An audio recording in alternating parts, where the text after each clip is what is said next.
살아계신 하나님 아버지, 감사합니다.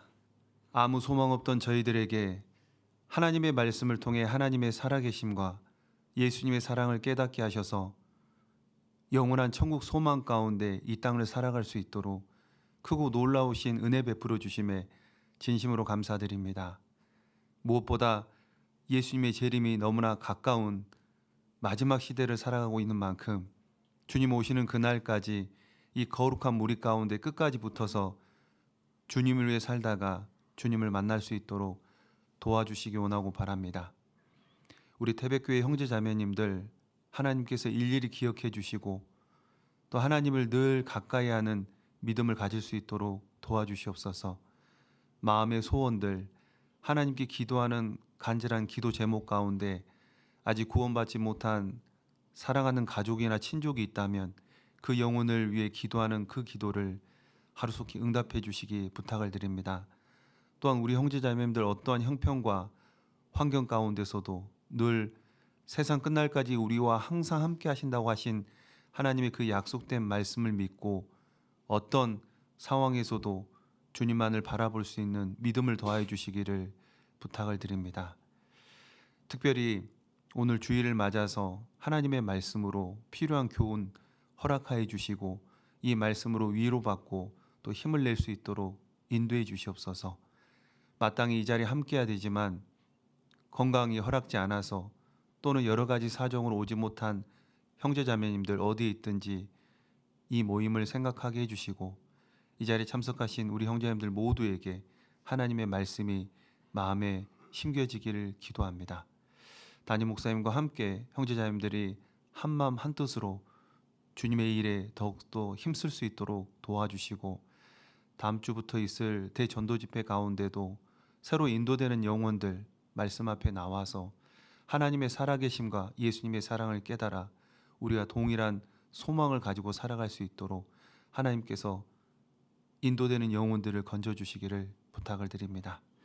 오늘 한 시간의 교제, 우리 가운데 주 성령께서 함께 하심을 믿는 귀한 교제가 되길 원하고 바랍니다. 저희를 사랑하시고 죄에서 구원해 주신 고마우신 예수님의 이름으로 기도드립니다. 아멘. 성경 마태복음 14장을 보시겠습니다.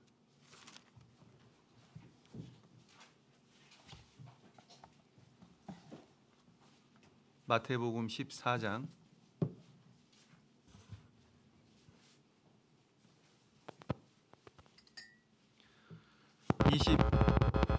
22절로 27절입니다.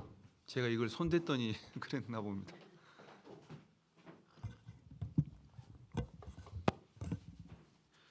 마태복음 14장 22절로 27절입니다.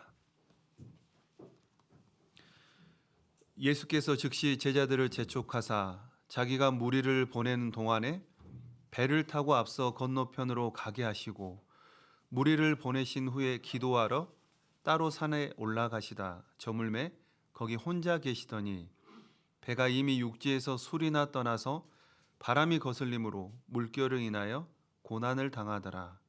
밤 사경에 예수께서 바다 위로 걸어서 제자들에게 오시니 제자들이 그 바다 위로 걸어오심을 보고 놀라 유령이라 하며 무서워하여 소리 지르거늘 예수께서 즉시 일러 가라사대 안심하라 내니 두려워 말라.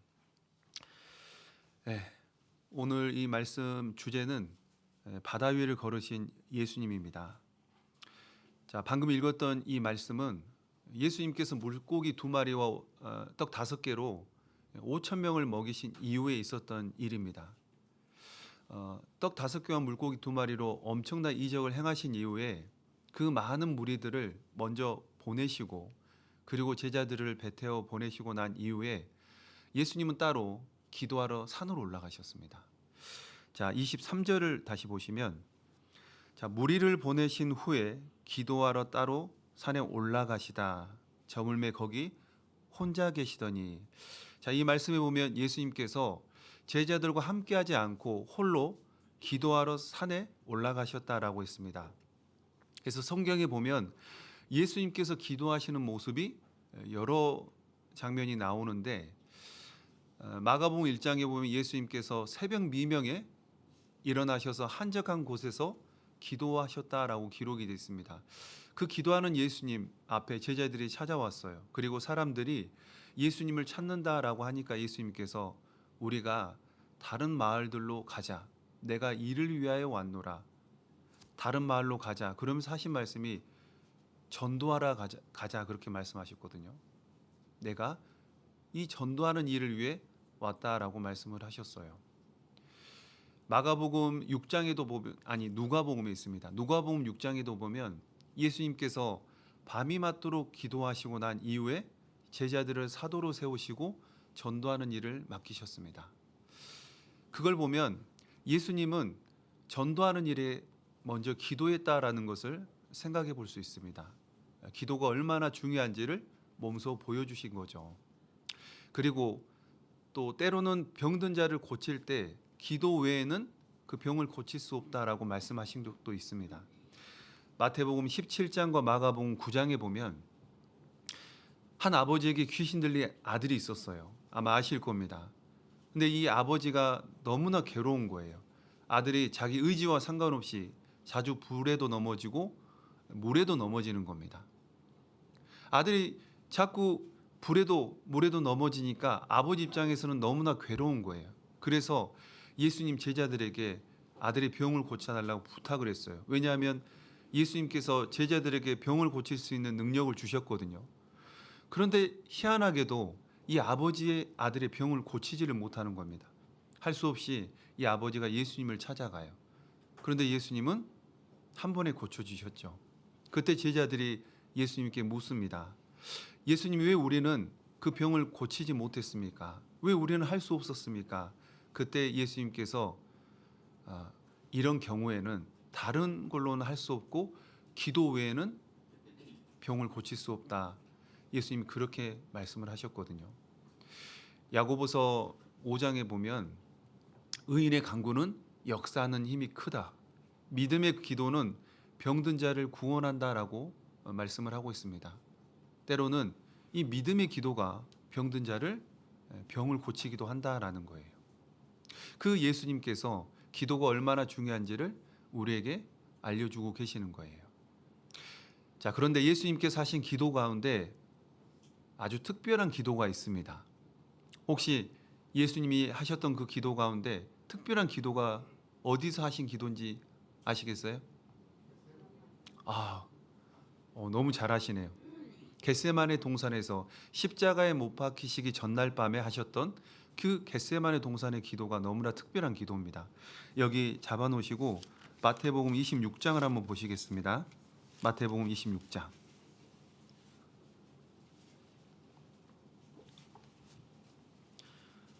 마태복음 26장 36절로 38절입니다.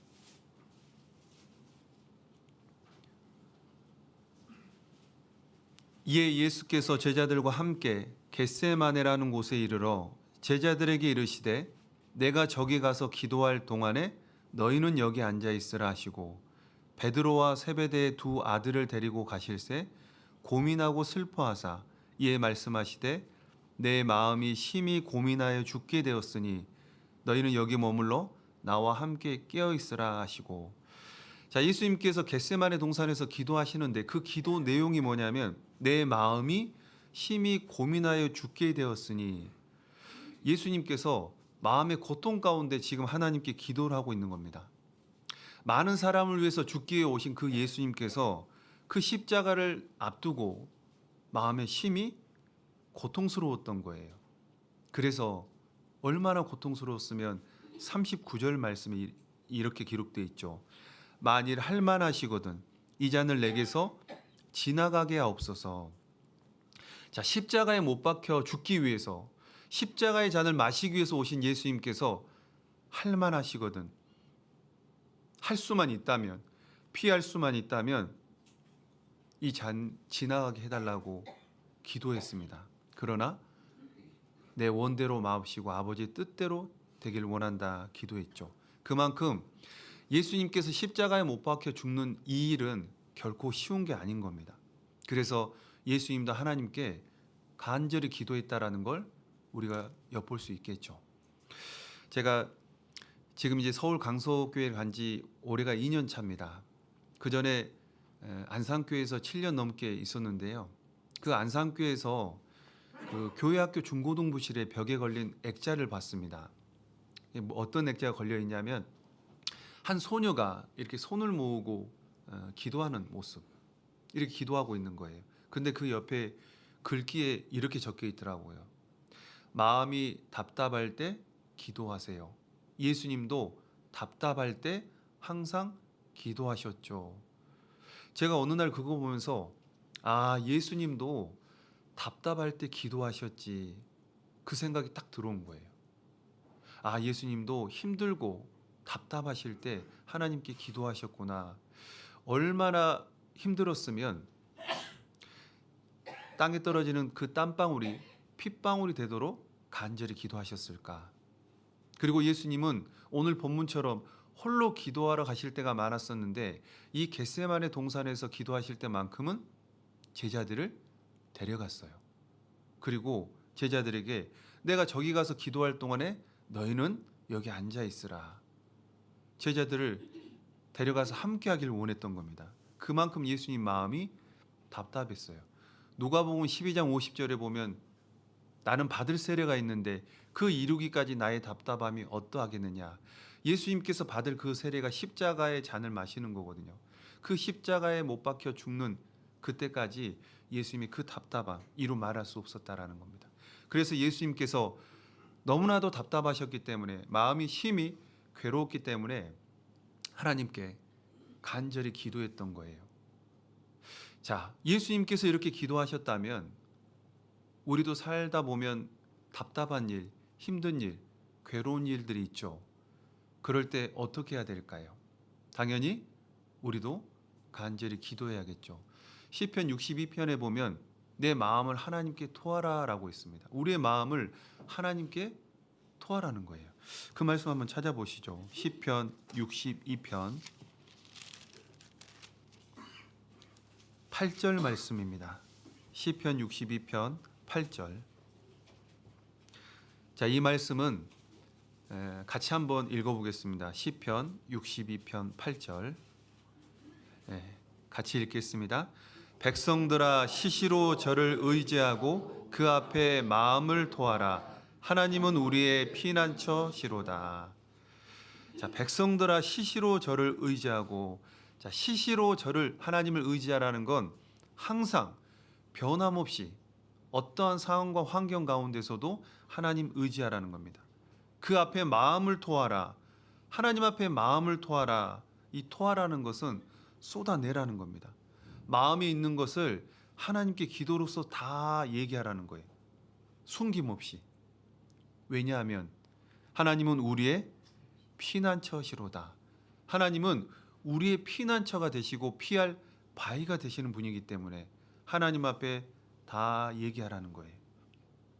혹시 사방이 다 막혀 있어서 너무나 답답할 때, 그럴 때 하늘은 열려 있다 얘기하잖아요. 그래서 우리는 아무리 답답한 일이 있어도 우리에게는 하나님이 계시기 때문에 하나님께 우리의 마음을 토하라는 거예요. 우리 형제자님들 매일 기도하고 계시죠? 간절히 하고 계십니까? 하나님 앞에 내 마음을 간절히 토하고 있습니까? 많은 그리스도인들이 간절히 기도해야 된다는 거 알지만 생각처럼 간절하게 기도하지 않고 때로는 대충 적당히 해야 되니까 하는 그런 형식적인 기도를 할 때가 있어요. 왜 그럴까요? 피곤해서요? 귀찮아서? 아니면 간절히 기도할 내용이 없어서 그럴까요? 아닙니다. 물론 때로는 피곤해서 기도 못할 수도 있지만 우리가 간절히 기도하지 못하는 이유가 뭐냐면 기도할 마음을 잃어버렸기 때문에 그래요. 간절히 기도할 그 마음을 빼앗겨 버렸기 때문에 그렇습니다. 우리가 잃어버렸다, 빼앗겨 버렸다는 건 무언가의 마음이 빼앗겨 있는 거예요. 그 기도에 관한 명언 중에 기도는 아침을 여는 열쇠고 저녁을 닫는 자물쇠다 들어보셨죠? 우리가 아침에 기도로 시작합니다. 아마 오늘 아침도 기도로 시작하셨을 거예요. 그리고 주무시기 전에 기도하고 주무실 거예요. 그런데 주무시기 전에 기도하실 때 그 기도가 과연 간절한지 안 한지를 어떻게 알 수 있냐면 기도하기 직전에 내가 무엇을 했냐라는 거예요. 기도하기 전에 무엇 하셨다가 기도하고 주무셨어요? 기도하기 전에 내가 무엇을 했냐? 하나님의 말씀을 보고 찬송을 들으며 또 하나님과 관련된 생각을 하다가 기도하고 주무셨으면 기도가 간절할 수 있겠죠. 그런데 내 마음을 기쁘게 하고 내 마음을 즐겁게 하는 그런 것들로 시간을 보냈다면 어쩌면 그 기도가 간절하지 않을 수도 있습니다. 굳이 예를 들지는 않겠습니다. 그 기도하기 전에 내 마음을 빼앗을 수 있는 것들. 그래서 우리가 그런 걸로 인해서 기도하는 시간은 참 1, 20분으로 짧을 수는 있는데 내가 좋아하는 것들은 몇 시간이고 하잖아요. 이걸 바꿀 수만 있다면 내 마음이 하나님 앞에 간절해질 텐데 이 기도라는 것은요 하나님과 나와의 대화예요. 대화. 소통입니다. 사랑하는 사람이 서로 대화하기를 좋아한다면 그 사람 관계는 좋은 관계로 계속 유지가 되겠죠. 그런데 대화하기를 싫어하고 같이 있기도 원하지 않는다면 분명 그 두 사람의 관계는 문제가 생기기 마련입니다.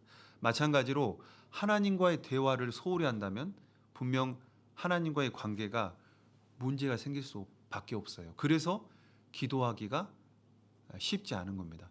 간절히 기도하기가 어려운 거예요.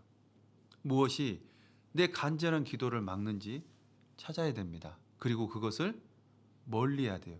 그렇지 않으면 내가 좋아하는 것, 내가 가까이 하는 것으로 인해서 하나님과 멀어질 수 있다라는 겁니다. 사무엘은 사울이 이스라엘 왕으로 세워진 이후에도 이스라엘 백성을 위해서 기도하기를 쉬는 죄를 결코 범하지 않겠다라고 했습니다. 기도하기를 쉬는 죄를 범하지 않겠다. 왜 기도하는 걸 쉬는 게 죄가 될까요? 그 십계명에 보면 크게 두 가지로 나눌 수 있죠. 하라는 것과 하지 말라는 것. 자, 우리가 하지 말라는 걸 하게 되면 죄가 됩니다. 근데 또 하라는 걸 하지 않으면요. 그것 또한 죄가 되는 거예요. 하라고 했는데 하지 않으면 그 죄가 되는 겁니다. 잠언 24장에 보면 너는 사망으로 끌려가는 자를 건져주며 살육을 당하게 된 자를 구원하지 않지 말라. 마땅히 사망으로 끌려가고 있는 내 가족과 친족의 영혼을 위해서 내가 간절히 기도해야 되는데 그 기도를 대충 한다면 그건요 내가 기도하기를 멈추고 있는 거예요. 그건 기도하는 게 아닙니다. 정말 내 사랑하는 가족과 친족이 이루어지지 않기를 정말 간절히 기도한다면 하나님께서 그 기도를 응답하는 그 시간이 당겨질 겁니다. 그런데 마땅히 간절히 기도해야 될 그 기도하지 않는다. 그건 죄가 될 수 있어요. 자, 우리나라 형법에 18조에 보면 부작위범이 나옵니다. 이 부작위범 그러면 좀 어렵게 느껴지는데 쉽게 말하면 아무것도 하지 않는 거예요. 방관죄입니다. 방관죄. 어떤 위험한 상황이 발생했을 때 그 위험한 상황을 바꿀 수 있는 위험한 상황에서 벗어날 수 있도록 뭔가 구호 조치를 해야 되는데 아무것도 하지 않는 상태에서 어떤 결과가 발생했다. 그럼 거기에 대해서 책임을 묻는 거예요. 예를 들어 친구랑 같이 바닷가에 놀러 갔습니다. 근데 그 친구는 수영을 굉장히 잘하고 나는 수영을 못해요. 그래서 그 친구가 바다에서 수영을 하는데 깊이 바닷속에 들어가다가 다리에 쥐가 나서 허우적거리고 있는 겁니다. 그때 나는 수영을 못해요. 그러니까 내가 들어갈 수는 없습니다. 그러면 이 친구가 해야 될 건 뭘까요? 나는 수영할 수 없으니까 어쩔 수 없어. 가만히 있으면 부작위범으로 범법행위가 되는 거예요. 그럼 뭘 해야 될까요? 신고하고 소리쳐야 됩니다. 살려달라고. 사람 살려 그 신고를 해야겠죠. 내가 그 친구를 직접 들어와서 건질 수 없기 때문에 살려달라고 연락을 하고 주변에 도움을 구해야 됩니다. 이것이 마땅히 해야 될 건데 하지 않음으로써 그 방관죄 범법행위가 되는 거예요. 마찬가지입니다. 내가 마땅히 건져야 될 그 영혼이 있는데 그 영혼을 위해서 기도하지 않는다. 죄가 안 될까요? 하나님 보셨을 때 죄로 보는 겁니다. 그래서 하나님 앞에 우리가 마땅히 해야 될 것을 하지 않는 것들, 가족을 위해서 간절히 기도하지 않는다면 그건 죄가 될 수 있어요. 가족뿐만 아니라 내 주변에 이뤄진 정말 가까운 매일 보는 그 영혼을 위해서 내가 간절히 기도하지 않는다면 그건 하나님 앞에 죄가 될 수 있는 겁니다. 하나님께서 쉬지 말고 기도하라 그랬습니다. 쉬지 않고 기도하는 것이 우리를 향한 하나님의 뜻이에요. 데살로니가전서 5장 16절로 18절 말씀이죠. 우리 태백교회 보니까 이게 표대 말씀이더라고요. 다들 암송하시고 계실 것 같은데 항상 기뻐하라, 쉬지 말고 기도하라, 범사에 감사하라. 이는 그리스도 예수 안에서 너희를 향하신 하나님의 뜻이니라. 하나님의 뜻, 항상 기뻐하라, 쉬지 말고 기도하라, 범사에 감사하라. 왜 기뻐하라 했을까요? 우리가 살다 보면 기뻐하지 않을 수도 있잖아요. 어렵고 힘든 답답한 일도 있잖아요. 근데 왜 항상 기뻐하라 했을까요? 기뻐할 거리를 주셨잖아요. 우리는 오늘 죽어도 천국 가잖아요. 하나님의 엄청난 그 사랑을 받았습니다. 그러니 내 삶의 무게가 너무 힘들고 무거울지라도 나는 천국 간다. 그 엄청난 소망을 가졌기 때문에 항상 기뻐할 수 있는 거예요. 그리고 하나님은 우리에게 그 기뻐할 수 있는 일들을 늘 주신다라는 겁니다. 범사에 감사하라. 하나님께서 주신 은혜 생각하면요, 우리는 모든 일에 있어서 감사할 수 있어요. 더욱이 쉬지 않고 기도해야 됩니다. 쉬지 말고 기도하라. 이게 하나님이 우리를 향하신 뜻이라는 거예요.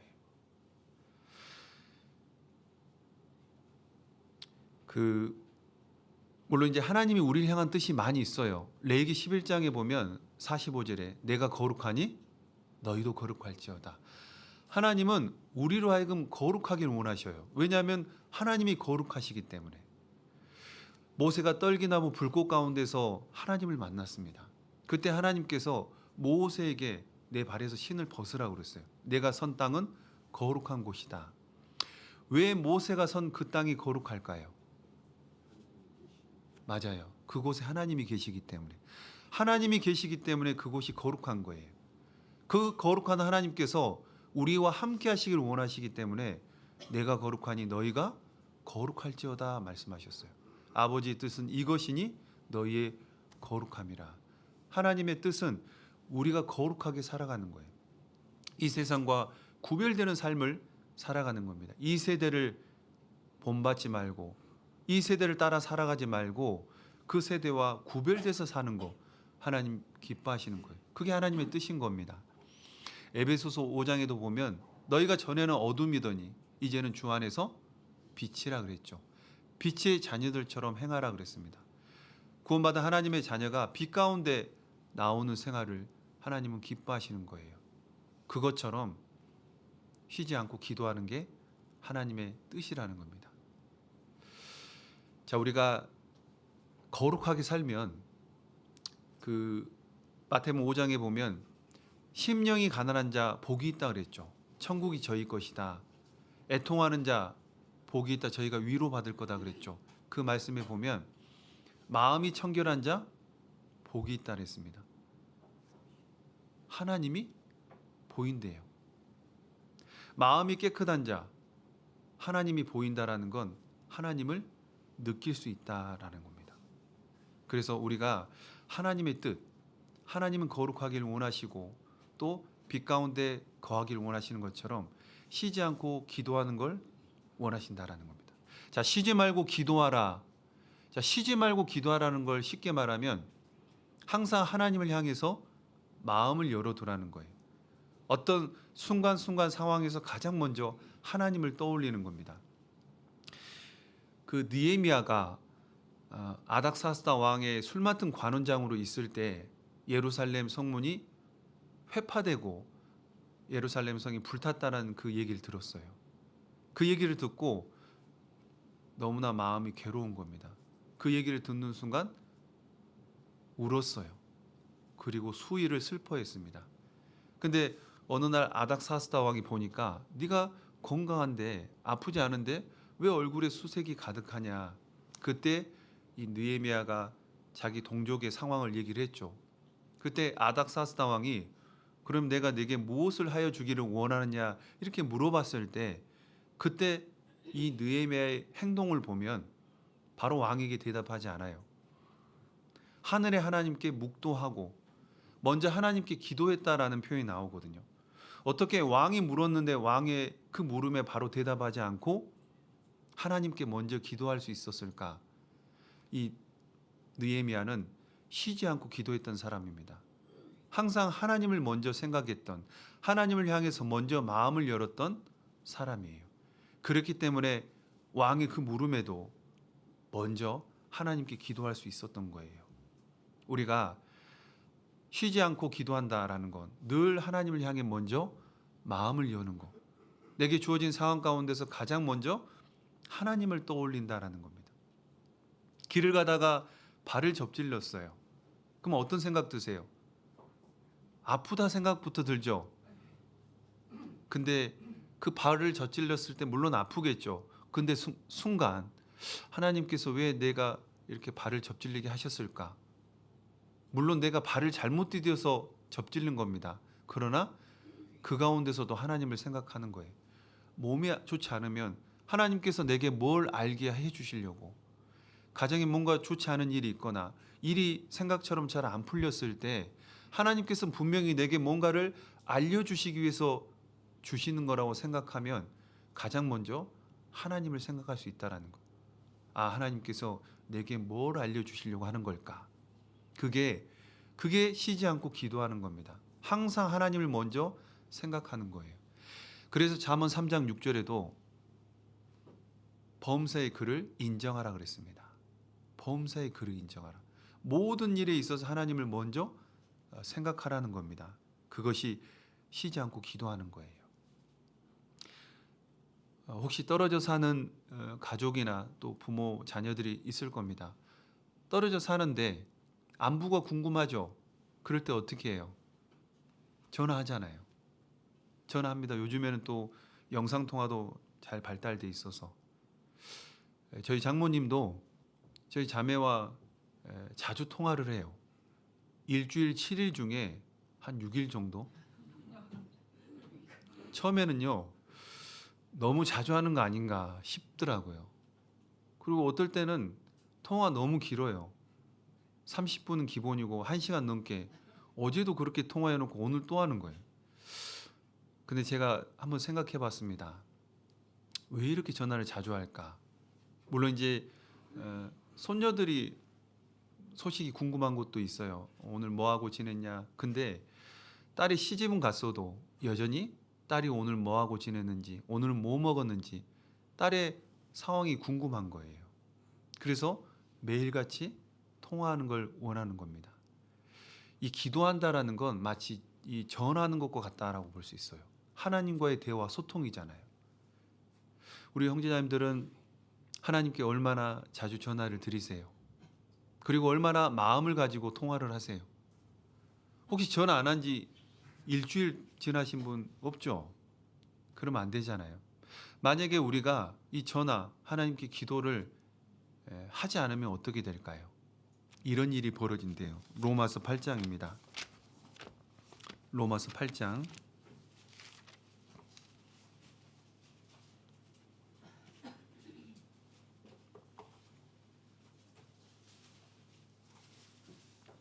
8장 26절입니다.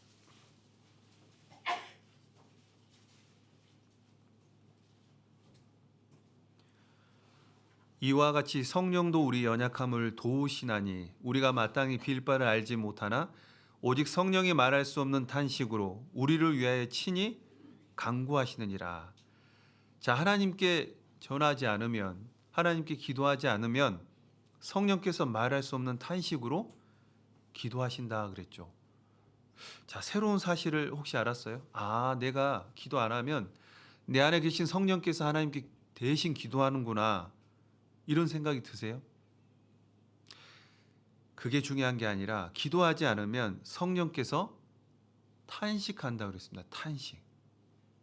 그래서 우리가 성령께서 탄식하며 대신 기도할 때까지 기다리지 마시고 하나님께 자주 마음을 가지고 전화를 드려야 됩니다.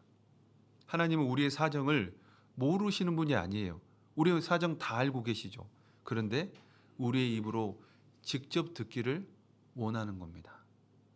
갓난아이가 태어났어요. 그 아이가 처음에 말을 못하죠.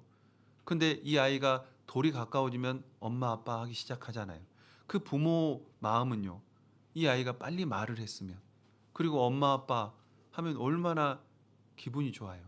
그 아이의 목소리 듣는 것 자체가. 하나님은 우리의 사정을 다 아시지만 우리 입으로 말하는 걸 듣기를 원한다라는 겁니다. 그래서 우리가 기도하는 거에 있어서 결코 소홀히 해서는 안 됩니다. 골로새서 4장 2절에 보면 기도를 항상 힘쓰고 기도에 감사함으로 깨어 있으라 말씀했어요. 자, 기도를 항상 힘쓰라는 건 이 두 주먹에 힘을 줘서 불끈 쥐고 기도하라는 게 아니에요. 항상 힘쓰라는 건 꾸준히 지속적으로 계속해서 기도하라는 겁니다. 지속적으로 포기하지 말고 끈질기게 기도하는 게 힘쓰라는 그 말씀이에요. 그래서 우리가 기도를 항상 힘쓰고 또 쉬지 않고 기도한다면 늘 하나님을 향해서 마음을 열어두고 어떤 상황 가운데서도 가장 먼저 하나님을 생각하게 되며 기도하기를 소홀히 하지 않게 될 겁니다. 다시 본문으로 한번 가보시죠. 마태복음 14장입니다. 마태복음 14장 22절입니다.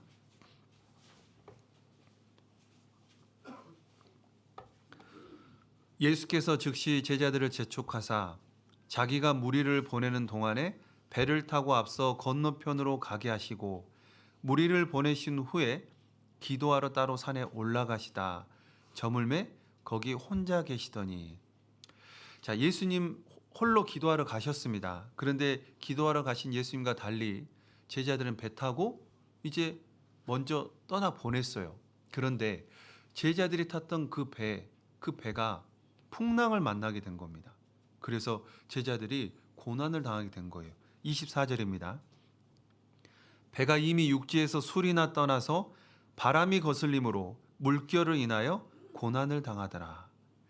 자, 제자들이 배를 타고 가다가 풍랑을 만나게 된 거예요. 그래서 지금 어려움을 겪게 됩니다.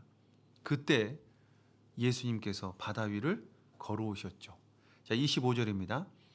밤 사경에 예수께서 바다 위로 걸어서 제자들에게 오시니.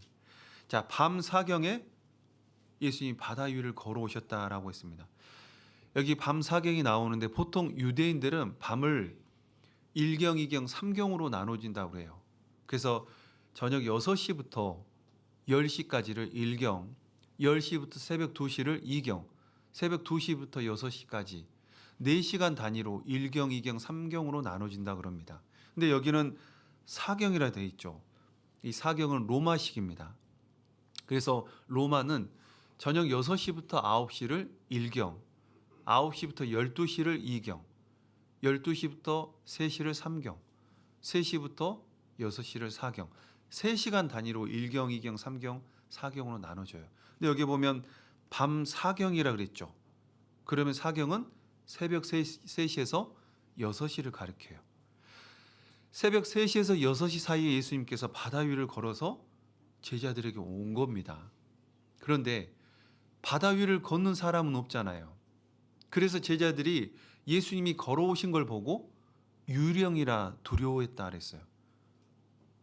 그때 예수님께서 그 두려워하는 제자들에게 안심하라, 내니 두려워 말라 그렇게 말씀하시면서 제자들을 안심시켰어요.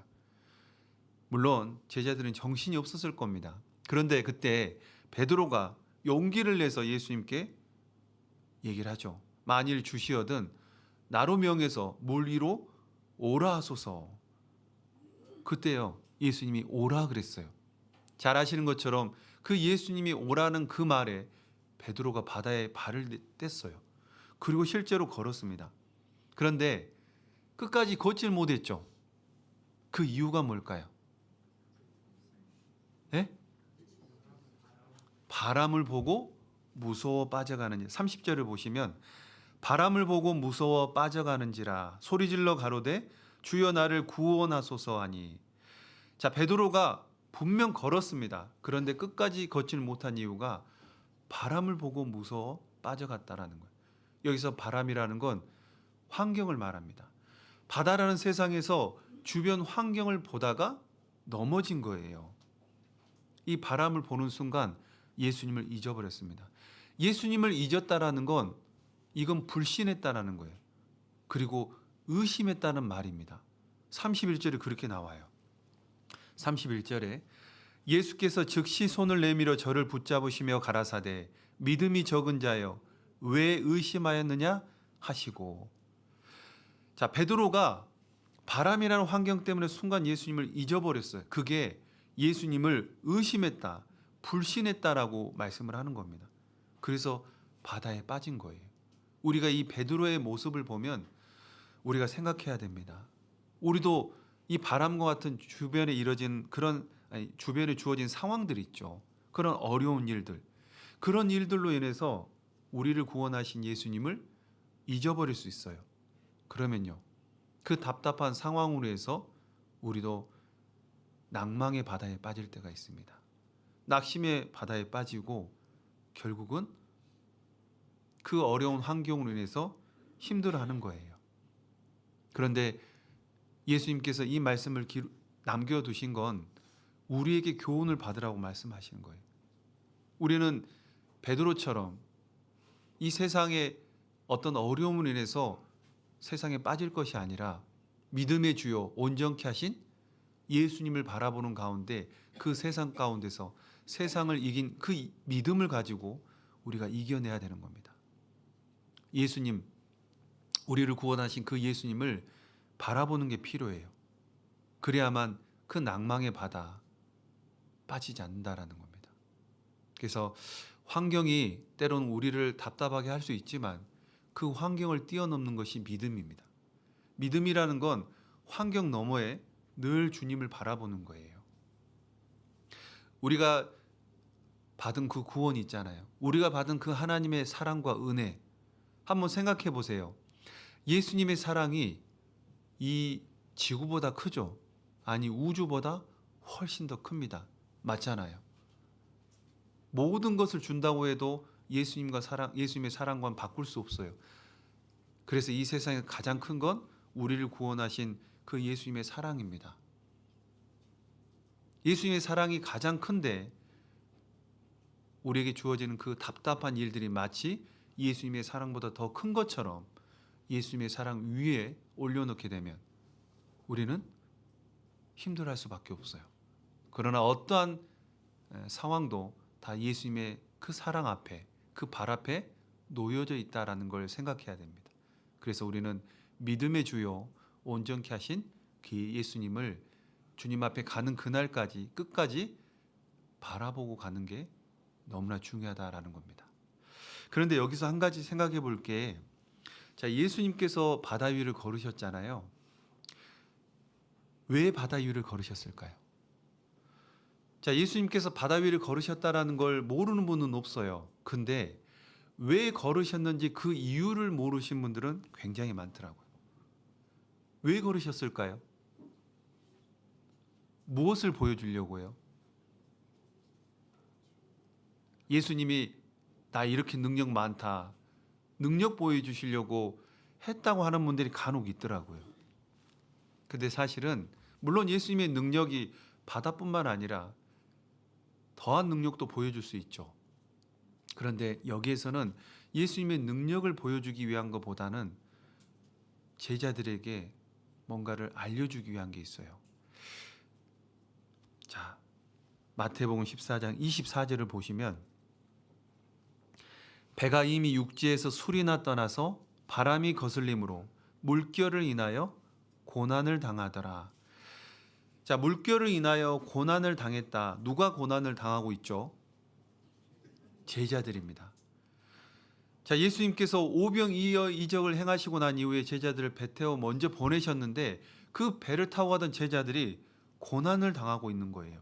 예수님 없는 배에서 힘든 시간을 보내고 있는 겁니다. 그때 제자들 어땠을까요? 예수님 생각했을까요?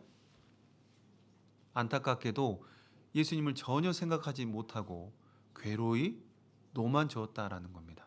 그런데 제자들과 달리 예수님은 제자들을 생각하고 있었어요.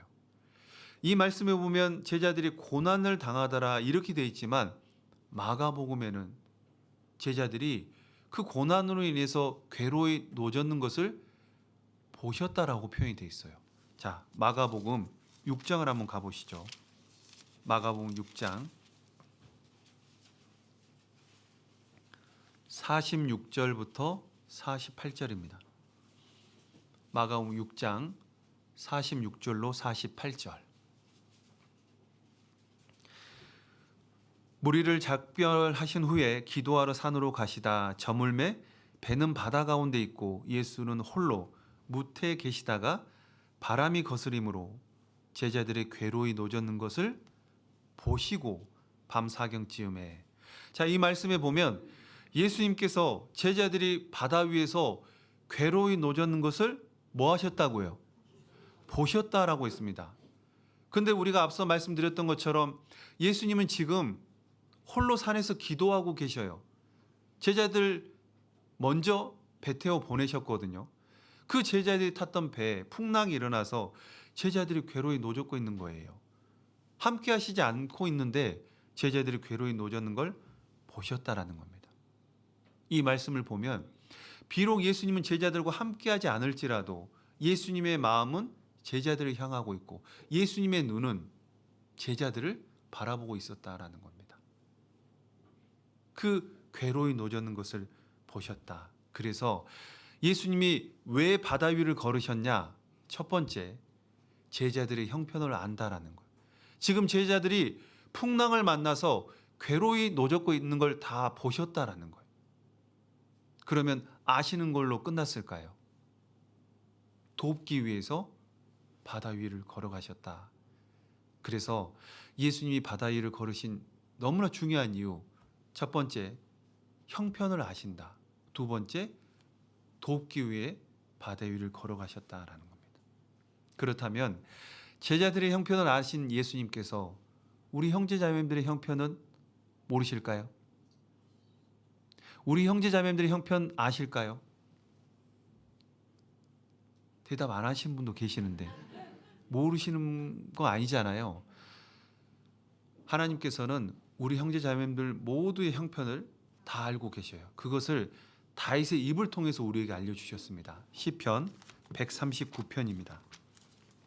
시편 139편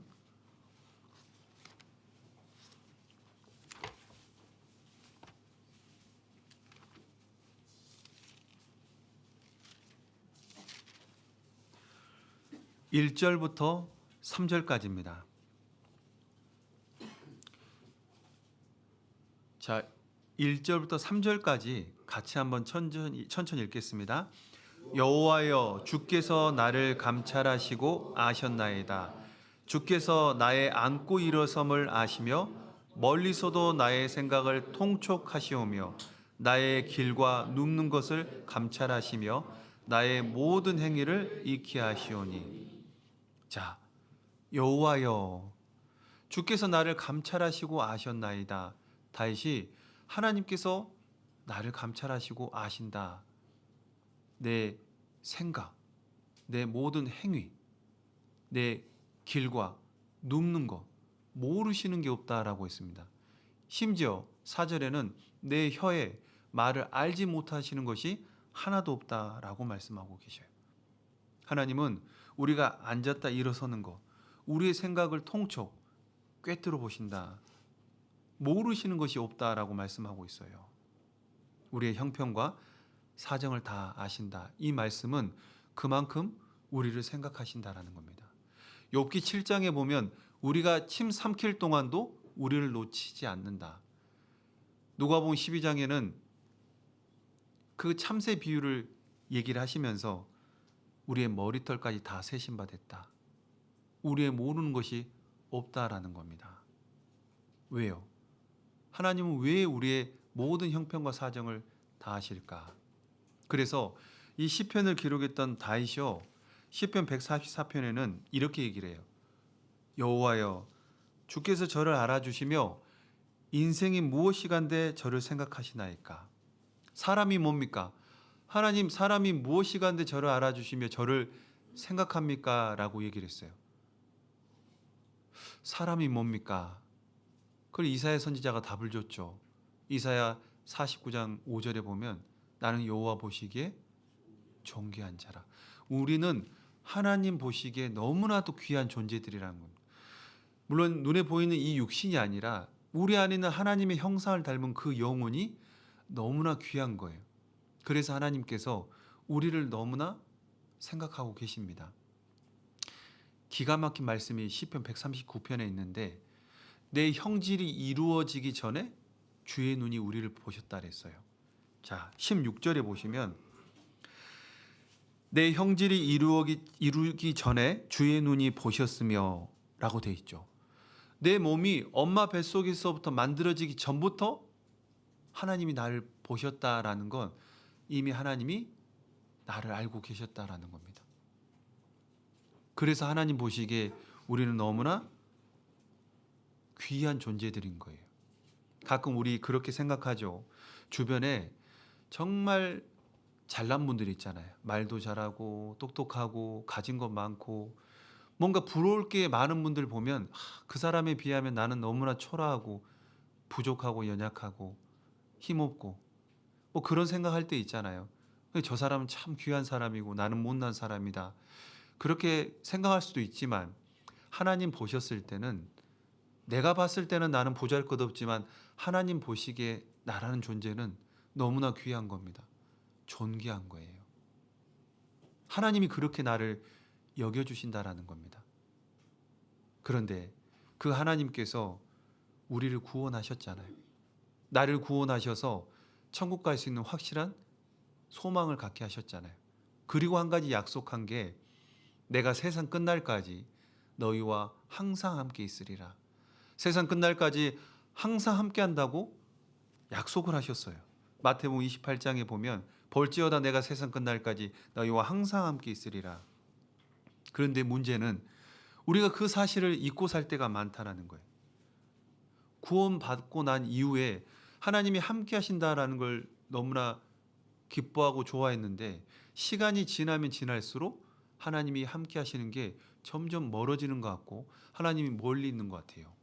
왜 그럴까요?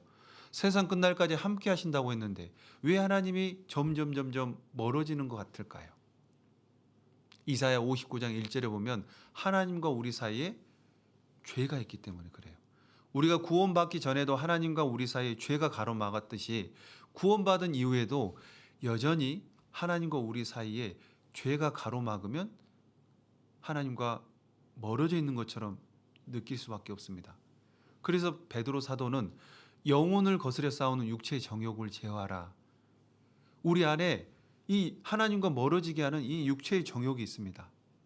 그래서 그 죄와 우리가 싸워서 이기지 않으면 넘어지면 하나님과 우리 사이에 그 가로막히는 죄들로 인해서 하나님이 멀게 느껴지는 거예요. 그 야고보서 4장에 보면 하나님을 가까이 하라 그랬죠. 자, 하나님을 가까이 하라. 왜 가까이 하라 했을까? 하나님이 가까이 계시는 걸 느끼는 사람에게, 하나님을 가까이 하는 사람에게 가까이 하라 그러진 않겠죠. 하나님과 멀어져 있는 사람에게 하나님을 가까이 하라 그런 겁니다. 그런데 한번 잘 생각해 보죠. 자, 마태복음 28장은 세상 끝날까지 너희와 항상 함께 있으리라. 우리와 항상 함께 한다고 약속했어요. 아무런 조건이 없습니다. 그런데 야고보서 4장 8절을 보면 하나님을 가까이 하라. 그리하면 너희를 가까이 하시리라. 조건을 걸어놨어요. 자, 세상 끝날까지 함께 하신다고 했는데 왜 야고보서에는 가까이 해야만 가까이 하신다고 하셨을까? 이게 뭔가 좀 안 맞는 것처럼 생각을 했어요. 근데 하나님의 말씀은 오류가 없잖아요. 그래서 곰곰이 생각하다가 한 가지 깨달은 게 있습니다. 자, 세상 끝날까지 함께 하신다고 하신 하나님의 그 말씀은 변함이 없어요. 근데 문제는 왜 하나님을 가까이 하라고 했냐면 하나님은 늘 그 자리에 우리와 함께 하시는데 우리가 하나님과 멀어진 겁니다. 우리가 하나님과 우리 사이에 자꾸 뭔가를 넣는 거예요. 물론 우리 형제자매님들 하나님을 멀리하고 싶은 마음은 없겠죠. 의도적으로 하나님과 멀어지려고 하는 사람은 없어요. 그런데 마태복음 6장에 보면 하나님과 재물을 겸하여 섬길 수 없다. 한 사람이 두 주인을 섬길 수 없다고 하면서 그 말씀하셨거든요. 우리가 하나님과 재물, 하나님과 세상을 겸하여 섬길 수 없는 겁니다. 제 왼편에 하나님이 계시고 제 오른편에 세상이 있다고 해봐요. 마음의 저울추가 하나님을 향하면 세상과 멀어지겠죠. 세상을 향하면요, 하나님과 멀어지는 거예요. 내가 의도적으로 하나님을 멀리하고 싶은 게 아니라 세상을 가까이 하다 보면 자연스럽게 하나님과 멀어지는 겁니다. 그래서 하나님은 늘 가까이 하기 원하시는데 우리가 하나님과 멀어진 삶을 사는 거예요. 우리를 구원하신 그 예수님의 이름의 뜻이 두 가지죠. 자기 백성을 저희 주에서 구원할 자이심이라 그랬잖아요. 구원자. 또 하나는요, 임마누엘. 하나님이 우리와 함께 하시다. 세상 끝날까지 우리와 함께 하신다고 하신 그 하나님, 그 약속된 말씀입니다. 그런데 하나님과 우리 사이에 가로막은 그 죄를 멀리하지 못한다면 하나님이 함께 하심에도 불구하고 함께 하심을 느끼지 못하고 살아갈 수 있다라는 겁니다. 그래서 하나님이 함께 하신다는 걸 느끼는 삶이 너무나 중요해요. 하나님이 함께 하신다는 걸 느끼면요, 어떤 고난, 어려운 환경 너머에 하나님이 계시는 걸 볼 수 있어요. 그런데 함께 하심을 느끼지 못하면 그 어려운 상황만을 보게 됩니다. 그 이스라엘 백성들 가운데 가나안 땅을 정탐을 했죠. 40일 동안 12명이 갔습니다. 그런데 10명과 2명의 보고가 달라요. 이 10명의 정탐꾼이 그 땅 정말 좋은 땅이다, 보기에 너무 좋다. 근데 그 거민 네피림 후손, 이 아낙 자손, 그들 보기에 우리는 뭐 같다고요? 메뚜기 같다 그랬습니다. 그런데 여호수아와 갈렙은요, 그들은 우리의 밥이라 그랬어요. 어떻게 똑같은 상황, 그 12명은 다 똑같은 환경을 보고 왔거든요. 그런데 어떻게 10명은 악평을 하고 2명은 호평을 했을까? 하나님이 그들과 함께 한다는 걸 느끼는 사람과 느끼지 못하는 사람의 차이예요. 10명의 정탐꾼은 그 눈에 보이는 환경만을 봤습니다. 그런데 그들과 함께 하신, 이스라엘 백성과 함께 하신 하나님을 까맣게 잊고 있었어요. 그런데 여호수아와 갈렙은요, 그들과 함께 하신 그 하나님을 느끼고 있었기 때문에 비록 그 가운데 거대한 민족이 있을지라도 그들은 우리의 밥이다라고 신앙의 말을 뱉을 수 있었던 거예요. 그래서 하나님이 함께 하심을 느끼는 사람, 그 보이는 환경에 담대할 수 있는 거예요. 자, 하나님이 나와 함께 하시는가? 하나님이 나와 함께 하시는 거, 그것을 느끼며 살아가는 게 너무나 중요합니다. 그런데 하나님을 느끼지 못한다면 우리는 하나님이 함께 하심에도 불구하고 그 함께 하시는 하나님을 느끼지 못하고 믿음의 눈으로 이 세상을 바라볼 수 없다라는 거예요. 예수님의 제자들이 바로 그랬어요. 지금 바람과 풍랑으로 인해서 어려운 상황에 놓여져 있습니다. 그 상황 가운데서 예수님을 생각하기는커녕 괴로이 노만 젓고 있었다라는 거예요. 사실 지금 제자들이 배를 타고 가는 이 과정 속에 보면 예수님께서 엄청난 이적을 행하셨잖아요. 떡 5개와 물고기 2마리로 5,000명을 먹이신 그 사건이 아직 하루같이 지나기 전입니다. 아까 새벽 3시에서 6시라고 그랬죠. 저녁이 6시부터 시작되니까 6시부터 예수님께서 그 이적을 행하셨다. 성경에 보면 저녁이 되며 하면서 오병이어의 이적을 행하셨거든요. 6시부터 새벽 3시에서 6시 사이면 9시에서 11시간 정도. 그러니까 아직 하루가 채 지나기도 전에 예수님이 엄청난 이적을 행하셨는데도 불구하고 제자들은 그거는 새까맣게 잊어버리고 지금 상황에 놓여진 이 상황으로 인해서 마음이 둔해진 거예요. 그래서 마가복음 6장으로 한번 가보시면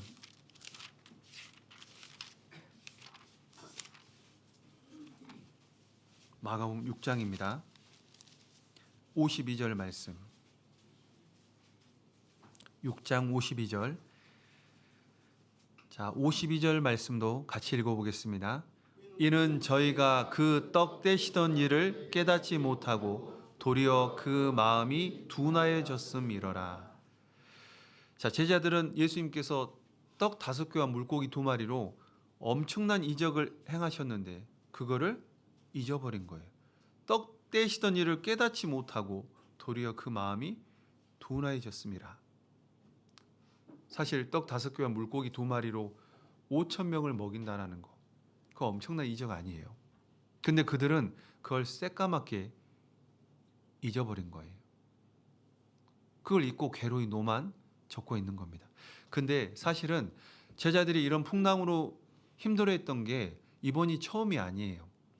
마태복음 8장에 보면 예수님과 함께 배를 타고 가다가 예수님이 누워 계셨거든요. 주무시고 계셨는데 그때 바다에 큰 놀이 일어나서 배가 이게 이제 위험하게 된 거예요. 그래서 제자들이 무서워서 예수님을 깨웁니다. 근데 예수님이 일어나셔서 그 바람과 파도를 꾸짖어서 잔잔케 했다고 그랬어요. 그때 제자들이 이 어떠한 사람에게 바람과 파도도 순종하는 거, 그렇게 얘기했던 적이 있거든요. 그러니까 그런 경험을 이미 한번 경험했어요. 그러면 지금 이 상황에서 예수님을 생각해야 되잖아요. 근데 제자들은 전혀 예수님 생각하지 않고 그냥 그 상황만 보고 괴로이 노만 졌다라는 겁니다.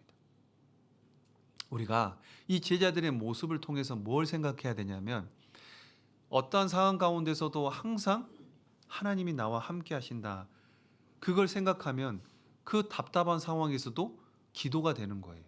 그리고 하나님께서 도와주실 거다라는 믿음이 생긴다라는 겁니다. 그래서 하나님이 나와 함께 하신다는 그 사실을 느끼며 살아가는 게 너무나 중요해요. 개인적으로 처음에 구원을 받고 무서울 게 없었어요. 정말 안 무섭더라고요. 그래서 어느 날 천둥 번개가 치는 날, 비가 엄청 억수로 쏟아지고 번개가 번쩍번쩍 하는 그날 비 맞으러 나갔습니다. 우리 형제자매들 천둥 번개 치는 날 비 맞으러 나갈 수 있어요? 없죠. 저는 나갔습니다. 한 30년 전에 나간 것 같아요. 그때는요 무서울 게 없었어요. 왜냐하면 왜 제가 천둥 번개 치는 날 비 맞으러 나갔냐면, 그 천둥 번개가요 하나님의 숨결로 느껴지는 거예요. 그래서 야, 하나님의 숨결을 더 가까이서 느껴보고 싶다. 그래서 나갔거든요. 벌써 30년이 지났습니다. 지금도 천둥 번개 치면 나가야 되는데, 마음만 나가야 되는데, 어쨌든 하나님이 함께 하신다는 게 느껴지면요 두려울 게 없더라고요. 우리가 함께 한다라는 그 마음을 갖고 있으면 답답한 상황에서도 전혀 답답하지 않을 수 있다라는 거예요. 다윗 잘 알죠. 다윗이 바로 그랬어요. 그런 믿음을 가졌습니다. 자, 골리앗 앞에 이스라엘 군대가 벌벌 떨었어요. 그랬죠. 그런데 그 거인 앞에 다윗이요 물맷돌 5개 들고 막대기 들고 나갔습니다. 다윗이 하나님이 자기와 함께하는 걸 모른다면 그게 가능할까요? 성경에 보면 사무엘상 17장에 보면 이 이 골리앗이 키가요 6규빗 한 뼘이라고 기록되어 있습니다. 우리가 잘 아는 것처럼 한 규빗이 45에서 50cm잖아요. 그러면 가장 작은 치수 45cm로 6규빗이면 2m 70입니다. 거기에 한 뼘은 23cm예요. 그러면 2m 93입니다. 가장 작게 잡아도 3m 정도 돼요. 그런데 그런 거인 골리앗 앞에 이스라엘 군대는 벌벌 떨었어요. 아마 우리 형제님들 가운데 2m 되는 분 없죠. 만약에 2m 그러면 어떨까요? 우러러 쳐다보겠죠. 거인이다 그럴 겁니다. 그런데 골리앗은요. 아마 형제님들 가운데 5cm만 10cm만 더 컸으면, 근데 골리앗은 어마어마한 키를 가지고 있었어요. 근데 소년 다윗이 그 거인 앞에 돌멩이 들고 나갔습니다. 막대기 들고 나갔어요. 그게 무기가 될 수 없잖아요. 그래서 막대기 들고 나오니까 이 골리앗이 네가 나를 개로 여기고 막대기 들고 나왔냐고 자기가 믿는 그 신의 이름으로 다윗을 저주를 한 거예요. 그런데 다윗이 하나님이 함께 하신다는 걸 느끼지 못하면 할 수 없는 얘기를 해요. 너는 칼과 창과 단창으로 내게 오거니와 나는 만군의 여호와의 이름 곧 내가 모욕하는 이스라엘 군대 하나님 이름으로 나아간다라고 했습니다. 다윗은 자기와 함께 하신 그 하나님을 온전히 신뢰하고 의지하고 나갔다 거예요. 하나님이 다윗과 함께하는 걸 다윗이 느끼지 못한다면 나갈 수 있을까요? 그럼 불가능한 겁니다. 다윗은 하나님이 자기와 함께한다는 걸 너무나 확실하게 느꼈던 거예요. 다윗이 의지했던 하나님, 다윗이 신뢰하고 믿었던 그 하나님, 지금 우리가 믿고 있는 하나님입니다. 다윗의 하나님이 내가 믿는 하나님이잖아요. 알고 계셨죠? 다윗이 믿는 하나님이 우리가 믿는 하나님이에요. 그래서 하나님이 나와 함께 하신다는 걸 느낀다면요, 우리는 답답한 상황에도 결코 답답해하지 않을 수 있다라는 거. 사자굴에 던져졌던 다니엘이 그랬고 불못불에 던져졌던 다니엘의 세 친구가 그랬던 겁니다. 마찬가지로 하나님이 나와 함께 하신다라는 걸 우리가 확실하게 믿는다면 우리는 환경이 중요한 게 아닙니다. 어떤 상황과 환경 가운데 있어도 답답해하지 않을 수 있어요. 이스라엘 민족이 광야길을 걸었습니다. 광야 가운데는 참 어려움이 많았어요. 처음 광야길을 걸어서 3일 길을 걷고 마라의 스물을 처음 만났죠. 그때 이스라엘 백성이 가장 먼저 뭘 한 줄 아세요? 원망하고 불평했어요. 왜 하나님 우리 이 광야길로 인도하셔가지고 마실 물도 안 주냐고 원망했습니다. 그런데 만약에 이스라엘 백성이 하나님이 함께 하심을 느꼈다면요, 원망하지 않아요. 먼저는 기도했을 겁니다. 하나님 물 주세요, 물. 그럼 하나님은 물 주실 거잖아요. 근데 왜 이스라엘 백성 원망했을까? 하나님이 함께 하심을 느끼지 못했기 때문에 그래요. 하나님이 함께 하심을 느끼면 그 주어진 상황에서 가장 먼저 하나님을 생각하고 하나님께 구하게 될 겁니다. 그것이 앞서 말씀드린 것처럼 쉬지 않고 기도하는 거예요. 범사의 그를 인정하는 거고 항상 하나님을 향해서 마음을 열어놨기 때문에 그 주어진 상황에서 하나님께 먼저 기도하는 거예요. 그런데 이스라엘 백성은 그들과 함께 하신 하나님을 잊어버렸던 겁니다. 하나님이 멀리 계신 것처럼 느껴집니까? 그렇다면 분명 이유가 있습니다. 잠언 25장 4절인가 보면 은에서 찢기를 제하라 그리하면 장색에 쓸만한 그릇이 나올 거다 있어요. 은에서 찢기를 제해야만 장인이 쓸 것을 만드는 것처럼 하나님과 우리 사이에 찢기가 있다면 그 찢기를 벗겨내야 됩니다. 그 더러운 것을 없애야 돼요. 그것을 벗겨냈을 때 하나님이 나와 함께 하신다라는 걸 느낄 수가 있다라는 겁니다. 그래서 우리가 구원받기 전에 즐겼던 것들, 내가 좋아했던 것들, 관심 가졌던 것들, 그런 것들을 멀리해야 돼요.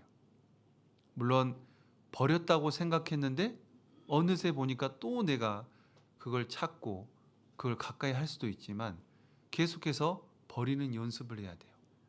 신앙은 연습하는 겁니다. 디모데전서 4장에 보면 경건에 이르기를 연습하라 그랬죠. 끊임없이 연습해야 돼요. 벗어버렸다가 또 다시 가져오기도 하지만 또 다시 벗겨내고 그것을 반복해야 되는 겁니다. 우리가 버려야 될 것 알면서도 버리지 않으면 하나님이 가까이 계심을 느끼지 못하면서 살아갈 수밖에 없다라는 것. 너희가 전에는 어둠이더니 이제는 주 안에서 빛이라. 우리가 빛 가운데 나아가는 생활을 해야만 하나님이 가까이 계신 걸 느낄 수 있어요. 그렇지 않으면 우리 어둠 가운데서 하나님이 함께 하심에도 불구하고 하나님을 느끼지 못하면서 살아갈 겁니다. 그래서 너희는 열매 없는 어둠의 일에 참여하지 말고 도리어 책망하라. 그 열매 없는 어둠의 일에 가까이 하지 말고 멀리하고 그걸 드러내라는 거예요. 그렇지 않으면 하나님이 함께 하심에도 불구하고 느끼지 못한 삶을 살아갈 수밖에 없습니다. 그래서 우리는 하나님 앞에 빛의 자녀들입니다. 빛의 자녀들이 빛 가운데 나아가지 않고 어둠 가운데 계속 있게 되면 하나님이 함께 하심을 느낄 수가 없어요. 그러면 하나님을 온전히 의지하지 못합니다. 그래서 우리는 빛 가운데 나아가기를 끊임없이 연습해야 돼요. 자, 제자들의 형편을 알고 바다 위를 걸으셨던 이 예수님, 우리의 형편도 아시기 때문에 반드시 우리를 돕기 위해 바다 위를 걸으셨던 것처럼 걷는다라는 겁니다. 그런데 한 가지 중요한 사실은 당장이 아니라는 거예요. 모든 일에는 때가 있죠. 천하의 범사의 기한이 있고 모든 목적이 이룰 때가 있는 것처럼 하나님은 우리에게 어려움을 허락하시고 그 어려움 가운데서 도와주시기도 하지만 또 그 어려움 자체에서 건져내시기도 한다라는 거예요. 형제자매님들, 형통이라는 거 들어보셨죠? 만사 형통. 자, 무엇이 형통일까요? 자, 그리스도인에게 형통은 세상 사람들이 말하는 형통과 달라요. 세상 사람들은요, 모든 일이 잘 되는 게, 그래서 만사 형통이라고 그러죠. 그리스도에는 하나님이 함께 하시는 게 형통이에요. 비록 지금 내게 주어진 일이 잘 안 풀리더라도 형통하지 못하다 생각하시면 안 돼요. 우리가 요셉을 통해서 그걸 생각해 볼 수 있는데, 자, 요셉은 아버지의 사랑을 너무나도 많이 받은 사람이잖아요. 그런데 형들에 의해서 애굽의 노예로 팔렸습니다. 사랑하는 아들에서 갑자기 보디발 장군의 집에서 노예 생활을 하게 된 거예요. 그러면 누가 봐도 형통하지 않잖아요. 불행한 상황에 놓여졌죠. 그런데 성경은요, 그런 요셉을 형통하다고 그랬어요. 아니, 애굽의 노예로 팔려서 지금 종살이하고 있는데 뭐가 형통해요? 근데 왜 성경은 형통하다고 했을까요? 그 이유가 있어요. 창세기 39장입니다. 창세기 39장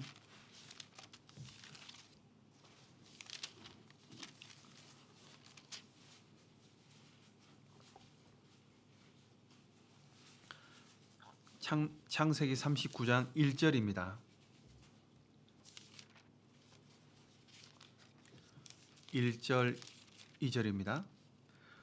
요셉이 이끌려 애굽에 내려가매 바로의 신하 시위대장 애굽 사람 보디발이 그를 그리로 데려간 이스마엘 사람의 손에서 그를 산이라.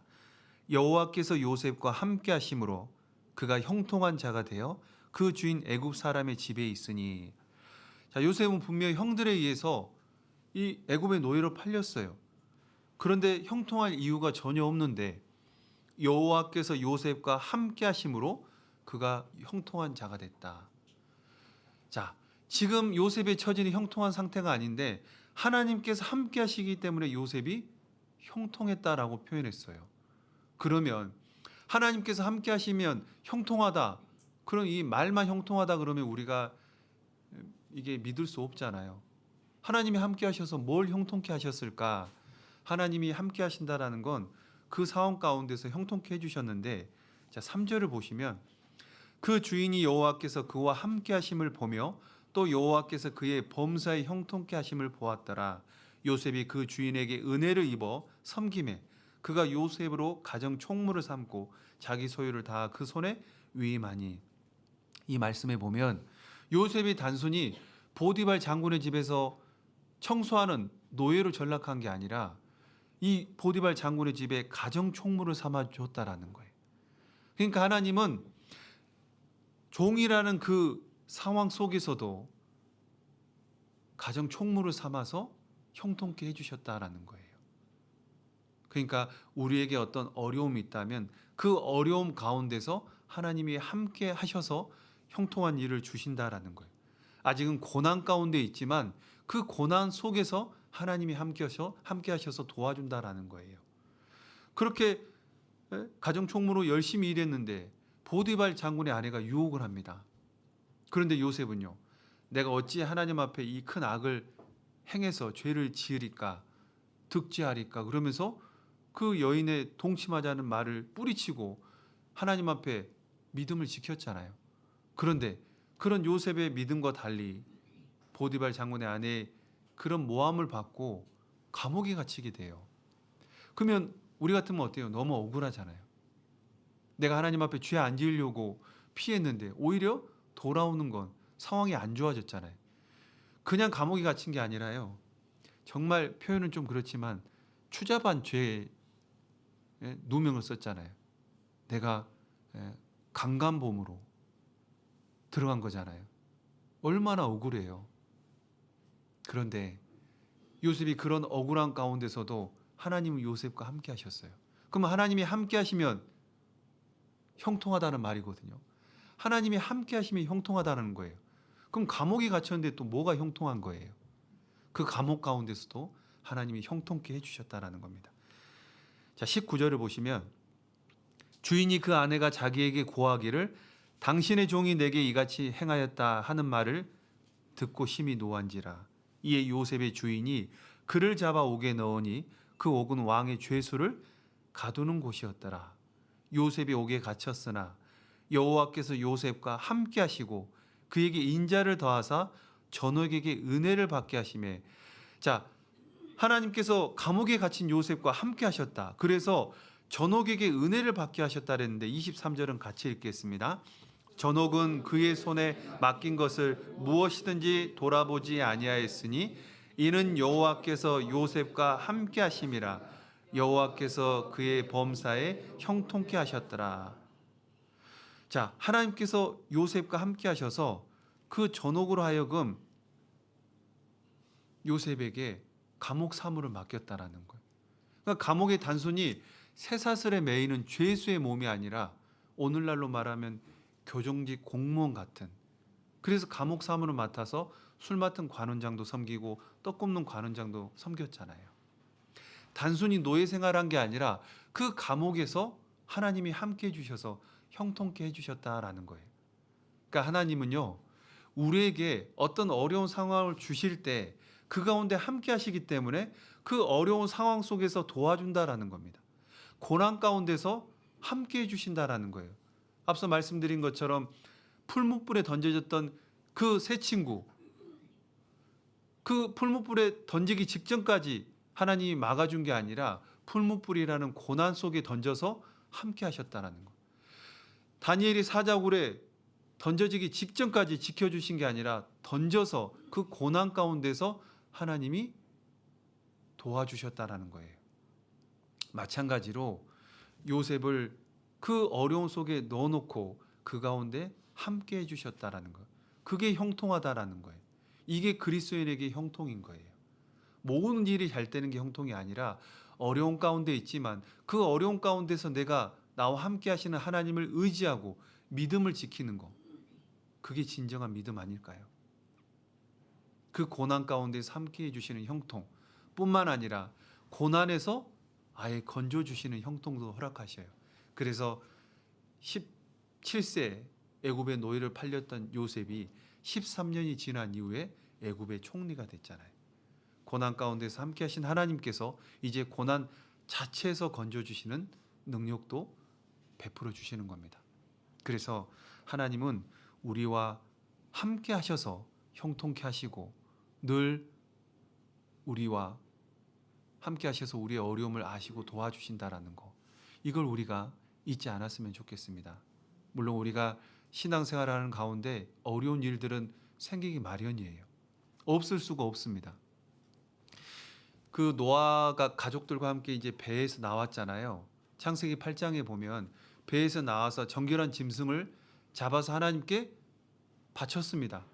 하나님께서 그 향기를 흠양하시고 내가 다시는 물로 사람을 심판하지 않겠다. 사람이 어려서부터 악하다라고 하시면서 하신 말씀이 이 땅이 있을 동안에는 심음과 거둠, 추위와 더위, 낮과 밤, 여름과 겨울이 쉬지 않을 거다. 낮과 밤, 추위와 더위, 심음과 거둠, 이거 뭘 말할까요? 우리의 삶 가운데 낮도 있고 밤도 있고 여름도 있고 겨울도 있고 추위도 있고 더위도 있다라는 거. 비도 오고 눈도 오고 바람도 불고 햇볕이 쨍쨍 쬐는 날도 있고 어려운 일들도 있고 좋은 일도 있고 형통한 날에는 기뻐하고 공고한 날에는 생각하라 있잖아요. 형통한 날도 주시지만 공고한 날도 주시는 거예요. 그러나 중요한 건 그 모든 것 가운데 하나님이 함께 해주시겠다라는 겁니다. 그래서 우리는 세상 끝날까지 함께 하신다고 하신 그 하나님의 약속된 말씀, 그 말씀을 결코 잊어서는 안 됩니다. 바다 위를 걸으신 예수님께서 우리의 형편을 아시기 때문에 반드시 때가 되면 도와주실 겁니다. 제자들이 풍랑을 만나 고난을 당할 때 예수님이 제자들 앞에 오셔서 하신 말씀이 있었잖아요. 안심하라, 내니 두려워 말라 그랬습니다. 예수님은 우리에게 두려워하지 말라, 그 환경으로 인해서 답답해하지 말라 말씀하시는 거예요. 예수님이 부활하신 이후에 두려워하는 제자들 앞에 나타나셔서 뭐라고 하셨죠? 너희에게 평강이 있을지어다. 예수님은 누구보다 우리가 평강하게 지내기를 원하셔요. 안심하는 마음으로 평강 가운데 거하기를 원하시는 겁니다. 그래서 우리 형제자매들 혹 내게 주어지는 그 상황과 환경이 때로는 답답하고 힘든 일이 있을지라도 우리의 모든 형편과 사정을 아신 그 하나님께 마음을 토하고 또 하나님을 끝까지 바라보고 의지하며 나갔으면 좋겠습니다. 자, 오늘 바다 위를 걸으신 예수님에 대해서 생각을 해봤는데 마지막으로 정리를 해보겠습니다. 예수님께서 바다 위를 걸으셨죠? 왜 걸으셨죠? 첫 번째,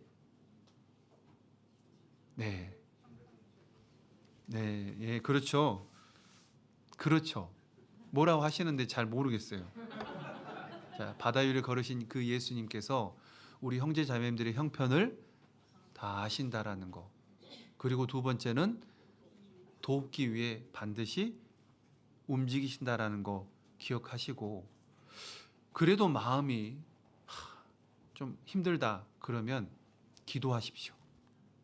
빌립보서 4장 6절 7절에 아무것도 염려하지 말고 오직 모든 일에 기도와 간구로 너희 구할 것을 감사함으로 하나님께 아뢰라. 그리하면 모든 지각이 뛰어난 하나님의 평강이 그리스도 예수 안에서 너희 마음과 생각을 지키시리라.